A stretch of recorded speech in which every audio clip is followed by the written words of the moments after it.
What's up team? Weightlifting accountant here. Back now for my keto check-in. This is the end of week 2 on the ketogenic diet. I've been feeling great. I've this week really noticed the difference in my mental clarity and my cognitive function. It's felt amazing, and I'm honestly starting to feel like I'm becoming keto adapted, and my lifts are starting to come back up to where they were before I started the ketogenic diet. So that's very exciting. Something to keep in mind is that keto adaptation phase can take 3-4 weeks, and Dr. Dominic D'Agostino, he actually said that for performance, that keto adaptation phase can take up to 3 months. And that might be why previously when I've done the ketogenic diet, I haven't felt like its benefited performance has actually been detrimental, because I've only ever done it for 3 to 4 months. So I'm excited. I'll keep you guys updated. You'll see in my training vlogs how my training is going. But I'll keep you updated with how I'm feeling in relation to that and my keto adaptation, and if I feel like it's becoming beneficial for my weightlifting. Just a quick check-in. I've had to up my calories because I'm losing too much weight. So I've gone from 2,750 calories to 3,000 calories. And if you guys want, let me know in the comments, and I can start sharing my MyFitnessPal macronutrient breakdown of my foods and whatnot. I'm not going to do that though unless I get a big push to do it, because it is a bit of a hassle every day to have to put my food in. I'm loving the ability on this diet to just be able to eat whatever I want, really, not really have to worry too much, just eat healthy food.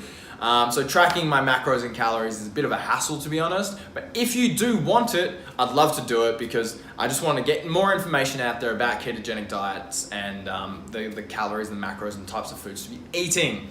Speaking of foods I'm eating less meals. I actually, I was eating 4 meals a day plus my post-workout shake. I've dropped that down to 3 meals a day now, just because I'm not needing not feeling full. I'm not needing to fill my stomach. I'm full all the time. Actually, to be honest, all I've had today is a bulletproof coffee this morning, and it's now 2 o'clock in the afternoon. I don't get hungry. My body's just burning fuel, and you'll see in the physique update that I feel like I'm burning through a lot of fat. So it's a good feeling. What I am making sure I do though is getting in as many calories as I can around my workout and before I go to bed at night to try and grow and repair muscle tissue. Okay, so one of the ways I'm getting those calories in is through MCT oil. Those are medium chain triglyceride fatty acids. Now, this is the thing that people want to get out of coconut oil. There are lots of other health benefits for coconut oil, but in terms of the actual fatty acids and what we use as energy, these medium chain triglycerides, tongue twister there, are what actually stimulate your metabolism and boost it up. Your body reacts to these much how it would to carbohydrates. You get a big increase. I feel my body temperature go up when I have MCT oil. The thing you want to watch out for with MCT oil is you want a high amount of what's called caprylic acid. Caprylic acid is is the closest thing to what our body will utilize as ketones in the blood. Now, that is why I use Bioceuticals MCT oil. It has 95% caprylic acid, 95%. I've been in the shops before and I've seen MCT oils that only have 20% caprylic acid. So, you know, where's it all coming from?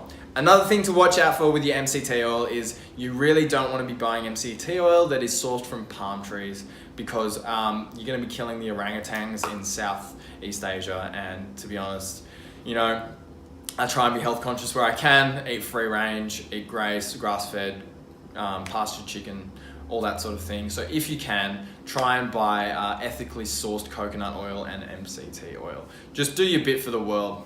It'll do a lot of good.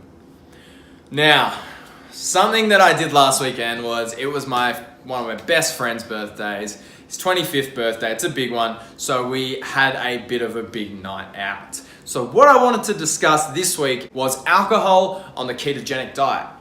So, everyone has different experiences with this. Let's be straight up about that. My wife, when she does the ketogenic diet, any amount of alcohol straight away kicks her out, and it takes her 2 to 3 days to get back in. As she becomes more keto adapted, it really then depends on how much alcohol and the type of alcohol she has.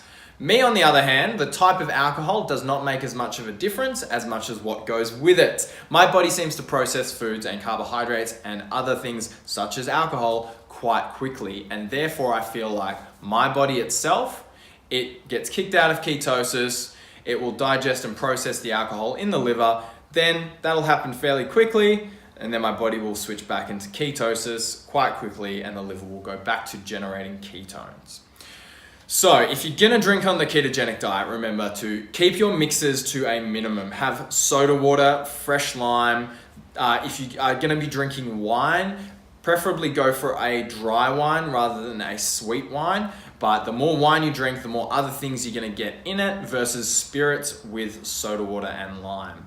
The great Ron Swanson said, clear spirits are for women on a diet. Now, I take that as offense because I love a gin and tonic. Last weekend though, I had to go for a gin and diet soda, but that is fine. Do that, get it in there, drink your spirits. You could go straight Scotch on the rocks if you really wanted, but that is dangerous. But yeah, so I would just keep mixes to a minimum on the ketogenic diet. Dry wines, steer clear of beer because there is a lot more calories in that compared to some of the other drinks you're going to have the option of consuming. Okay, so now for this physique check-in. I'm gonna weigh myself as well this time so you guys can really see. Like I said, it's 2 o'clock in the afternoon. I've had a fair bit of fluids today, so we'll wait and see what the weight is. I started off 2 weeks ago at 94.5, so it'll be interesting to see where we are at.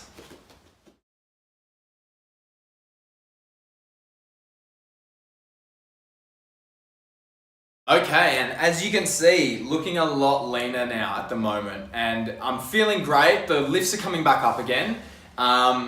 I'm just, to be honest, I love seeing my abs again. I haven't seen them in a little while. I've been trying to put on some size because I used to be an 85 kilo weightlifter. Then before the weight classes were going to be changed, I thought, you know what, I'm going to go up to 94 kilos. So I put on a bit of extra fluff and it's coming away again. I'm feeling great. I'm absolutely loving being lean. It really does make such a big difference. Now, one thing I did want to say was that in these videos, when I do my physique check-in, obviously I'm not going to be having, amazing lighting or anything like that. But what I will do is throw up a picture now. I took some nice lighting, did it well, and I did a transformation photo. Now that's just 2 weeks. So, in 2 weeks, I think it's pretty good. I'm pretty happy with it. Let's check in on my weight now. So, set the scales off. So, fluids on board, and we are at 90.6. 90.6. I'm pretty happy with that, to be honest. It's 4 kilos of real weight loss, considering I've got my fluids on board. Mind you, my 94.5 that I weighed myself at, that was in the morning as well before fluids. So potentially even more weight lost. Now, obviously that's not all fat, but still good to be functioning at a lower body weight. That's everything in weightlifting. Body weight is such a crucial thing. So I'm hopefully going to be picking my lifts back up again. Like I said, I'm feeling great. This week's weightlifting help video is going to be on knee pain, which is obviously something I've been dealing a lot with for the last 6 or 7 months. So I feel like I'm pretty experienced in managing it. My lifts are coming back now, so I feel like I've really made a breakthrough on how to rehab them. I'm really loving doing these keto check-ins, so make sure you like and subscribe. That way I can keep doing them. And I'll check in with you guys later. Signing out. Come on, let's go.